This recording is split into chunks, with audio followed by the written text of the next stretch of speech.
What did you like? Obviously, you look at the scoreboard and they got a bunch of points and stuff, but what did you like about how you guys played on Friday? Well, I thought the effort was there. I thought our guys played hard all the way till the end of the game. Obviously, we got off the field on that last possession of the game and forced a field goal rather than give up a score there on the 1 yard line or wherever they were. I thought we took the ball away well. I mean, that was obviously we talked about that all preseason. To start off, I think it was the first 6 plays we had 2 takeaways, especially backed up. I think that's what you strive for. And then we had the third, obviously, with Ja intercepting the ball. When they had a chance to score and kind of put the game away, we pick it off and we have a chance to go down and win the game.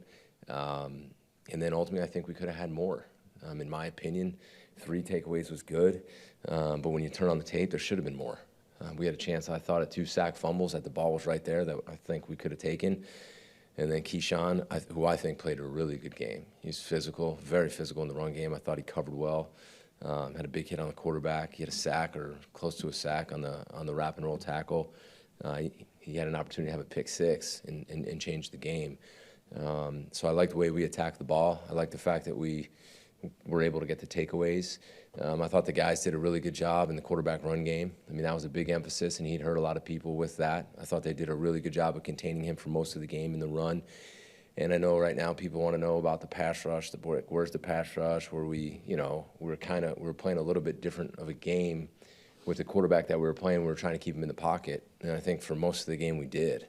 And I credit the D-line for that too, because I think you have to be really disciplined to keep a guy like that in the pocket when he's not rolling around and hitting off schedules or running the ball for 20 yards at a pop. I thought we did that well for most of the game. And then at the end, he kind of got away and made some plays with his feet, which was a little bit disappointing. But I thought the D-line did a really good job there. When you look at the run defense as a whole, I thought on first down and on those early downs, I thought there were a lot of 0-yard gains and there were TFLs. And I thought the guys, for the most part, did a really good job there. And then we had some unfortunate misfits and some misalignments and balls that got out on us. And those yards count just as much as, if they have a good play. So I'm not taking that away at all or making any excuses. But there's some really good stuff in the run defense, and there's some stuff we got to clean up. I thought third down we were good. Our numbers, we were able to get off the field on third down. Obviously there's some you'd like back there. But I hope that answers your question. Philosophically, with the pass rush, I mean, don't you still have, I get that Jalen, his legs are dangerous and you got to keep him contained, but don't you still have to get pressure on him? And do you just assume that some of that's going to be given up when you have to rush him a certain way? How do you view that? Well, we did. I mean, there's times if you watched, Keyshawn had a free run on one pressure where we hit him as he's throwing the ball. And I was hoping we'd be off the field there. We also sent some other pressures on third down and in passing situations. So they were really calculated. If you're going to rush with 4, you only have 4 guys and you have all those rush lanes, more than 4, where a quarterback can escape. So you got to be really dialed in. Your rush lane's got to be sharp. You got to push the middle. You can't rush past the level of the quarterback or else he's going to step up, which you guys have seen guys fly by all the time and the quarterback get out, especially in certain areas of the field.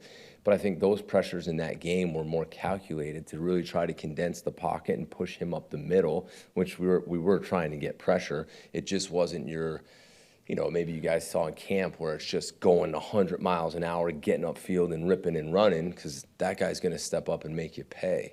So there were times we took shots and there were times we were calculated. When you're playing a guy who's capable of doing that stuff, you gotta stick and move a little bit there.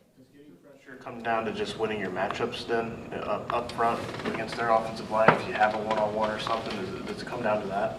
Well, getting pressure isn't just beating your guy, right? It's all of a sudden RG's coming up the field and he's crushing the pocket. The quarterback's got to step up and throw off time, and that's a pressure, right? But yeah, there's other situations where we get guys in one-on-ones and create those one-on-ones, and we have guys that can win and will win.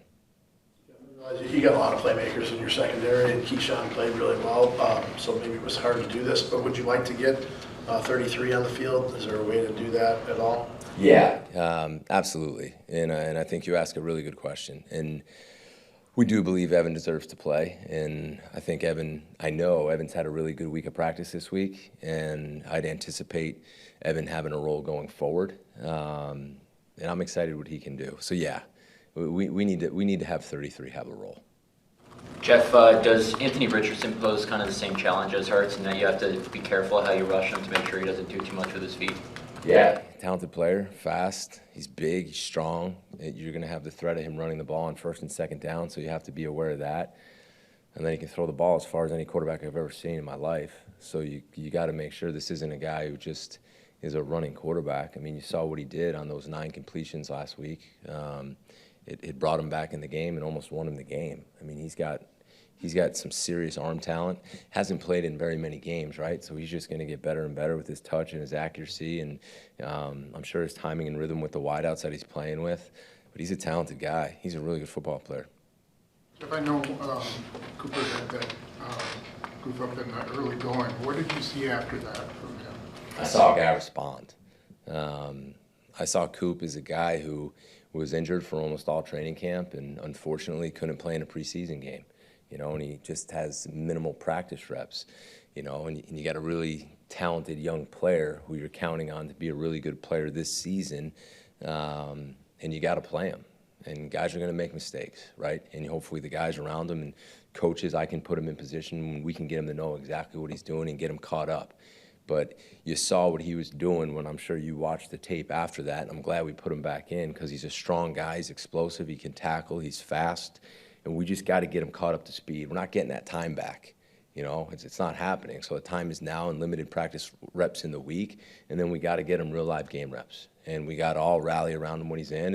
And he has to do his job, right? He's got to study. He's got to be on it in practice. And then he's got to know what he's doing in the game.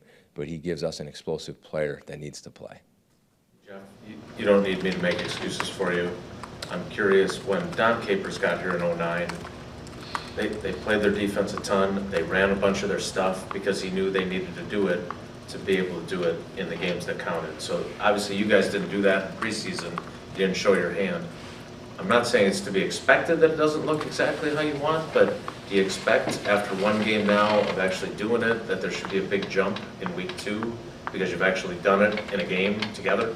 Yeah, and look, I'm not going to make any excuses. It wasn't good enough. It wasn't coached good enough. It wasn't executed well enough. And that clearly starts with me.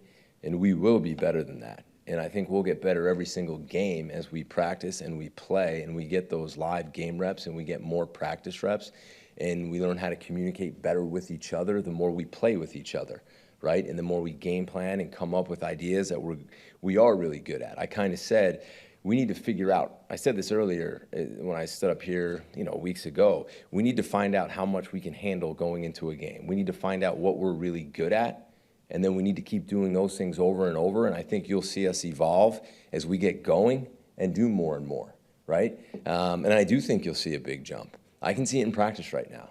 I think we practiced these last 2 days better than we played in the game, and I hope what you'll see is we'll play better this week in the game, and then next Tuesday and Wednesday, I hope we're better in practice than we were in that game. Guys are still learning what they're doing. Guys are learning how to play with one another, communicate with one another, and we got to get it going faster, though. We have to expedite that so when we get on the field Sunday, we're ready to roll. And I think you'll see us tackle better, and I think you'll see us track better, and I think you'll see our pressures hit faster. And I think as we go, we got really good players, and we have a really good staff. And I think when you turn on that tape and you watch it and you're honest with each other and yourself and the players all see it, I think you see some really good stuff, And when you show them that and then you show them the corrections and what we need to be and will be, I think the guys are excited about that. And there needs to be the urgency to do it sooner, right? Because there are no excuses to get it going. We've talked about maximizing Quay and his athletic gifts. Why is right now the right spot for him in your defense at the Mike? Well, I think if you watch him play, we call him the Mike, but he's also lining up in different spots. He's involved, if you saw, he's involved in some rush games. We pressured him. There's certain times we put him in man coverage. There's certain times he was in different zone coverages. So whether you call him the Mike or the Will in our defense, we're going to do quite a bit with him to maximize his ability. The Mike and the Will in our system, based on the formation and where we insert people and whether we're in split zone or we come down inside with the safety or outside with their safety, I mean, you could draw up and say he's the Mike, but he's really lined up at the Will. We need that versatility from him, and especially with our safeties and how much they can do. we're asking him to do a bunch of different stuff other than just play your true man-in-the-middle Mike linebacker. Does that make sense? You see the two that Mike and Will are basically interchangeable? You'd like for them to be, yeah. Because like I said, as you watch us and we put the safety inside here and we put him outside here, all of a sudden they motion here or trade the tight end here, the Mike becomes the Will, and we're not always just flipping those guys. So they need to be able to understand both, because the offense can change, right? They can go from a 2-by-2 to a 3-by-1 by trading the tight end, and all of a sudden he might be in the B gap rather than the front side A gap, and he needs to know what he's doing on the backside too. But I think again, I know what you're going to see with Quay is the more we play together this season, the more he's going to do and the more comfortable he's going to get. The whole objective to playing in this system is playing fast, right? And I think when you get guys that they're no longer thinking about what they have to do on every play and they're just going, I think you're just going to see more and more out of them. I think Quay did a lot of really good things. Jeff, I realized it was the Eagles you were playing on their offensive line, but on the double team blocks, do you play that differently if it's a different quarterback because you're trying to keep him in there, or would you like to play the double teams better than you did? In the run game or the pass game? Run game. No, I mean, I think in the run game, I don't think the double teams were an issue in the run game. It's just some of the stuff, we got to hit our gaps faster, right? And their interior O-line is pretty big, right? So some of those tackles got 600-plus pounds on them. We got to take those double teams off, and we got to help those guys out more. So to answer your question, depending on what play you're watching, if you might watch a play where you see the double team hang on longer and drive that guy back, well, was it the linebacker was too slow to get the double team off? Were we not, there could be a whole bunch of different things. Your defense, not this matters at all, but your defense at Ohio State was like the only team to stop Jonathan Taylor in 2019. But what have you seen from him going into this week? We stopped him the first time. The second time, he had a pretty nice game too. 50 yards against you, yeah? Yeah, Anyway. he did. Good, yeah. Really good player. He's strong, he's fast. He's very patient, he stays square, and you got to bottle him up because he'll bounce out and he'll go and accelerate. I mean, he can hit the home run. He's a physical guy. I think he's a really good player. Really good player. So he will be a challenge. We got to wrap up. We got to get multiple people to the ball. We better be where we're supposed to be, and we better be in the gaps we're supposed to be in, because he'll jump out and make you look silly if you don't. Two more, please. Colts had 3 really long pass plays in that game. Is it easy to, not necessarily understand how well Richardson can throw, how deep he can throw a deep ball, or Did you see the one that he threw at the guy in his face, and it went from like the -18 to the +18 and hit the guy right in stride? I mean, I asked if we could bring out a jugs machine on some pass plays and launch him up. I mean, I don't know many people that can throw the ball that far. And he's a big guy, so he sits in there and takes some hits too. So I got a lot of respect for him. But I mean, those 2 plays that he made, I mean, he hit that, and then he hit the in-breaking, the dig across the field that they ran and scored on. I mean, that thing came out of his hand like 100 miles an hour. I mean, he's talented, really talented. I just think you're also seeing a guy who hasn't played very much football because of his injuries, right? And then he's limited in the preseason, and he goes out, and, I mean, he makes some really good plays. And then he made a lot of good plays with his feet, too. I mean, he's strong. You see him run down in the goal line. He's a hard guy to bring down. I mean, he looks like a defensive end. Hey, Jeff, you were around Revis as much as you were, and as great as he was, he didn't always pitch a shutout. What did you think of what Ja did, the good and maybe the not so good on Friday, and where do you kind of think he's trending and how you can use him? Yeah, I mean, corner's a tough position, and I mean, I've been fortunate to be around 2 guys who were, maybe 3, potential Hall of Fame guys, and you better have a short memory. I mean, that's a hard position to play. I mean, he's lining up against a really good player we were on the field for almost 75 plays. And, I mean, I thought he had some really good plays. I mean, he almost had 2 picks. It looked like the one guy grabbed his arm, or he's got 2 picks in the game, and one almost changes it, right? I mean, if you asked him, and I'm sure you guys did, he had bad eyes on the double move, and you'd hope our safety would get him down, and that would be a 25-yard gain rather than a 60-whatever-yard gain that it was. But the way he's practiced, the way he came back in this week, the way I mean, his attitude, I mean, that's the life of an NFL corner. I've got total confidence in him, and I'm excited to see him play again. So I feel the same way. I feel the same way I did about Ja before we played that game as I do now, and I'm very glad he's on our team. The defensive side when you're going into a week with a backup quarterback. Now, on one hand, no matter who's playing, you don't want to give up first downs and points. But on the other hand, is there more pressure? Is it different when you know, okay, it's a bit of a different week?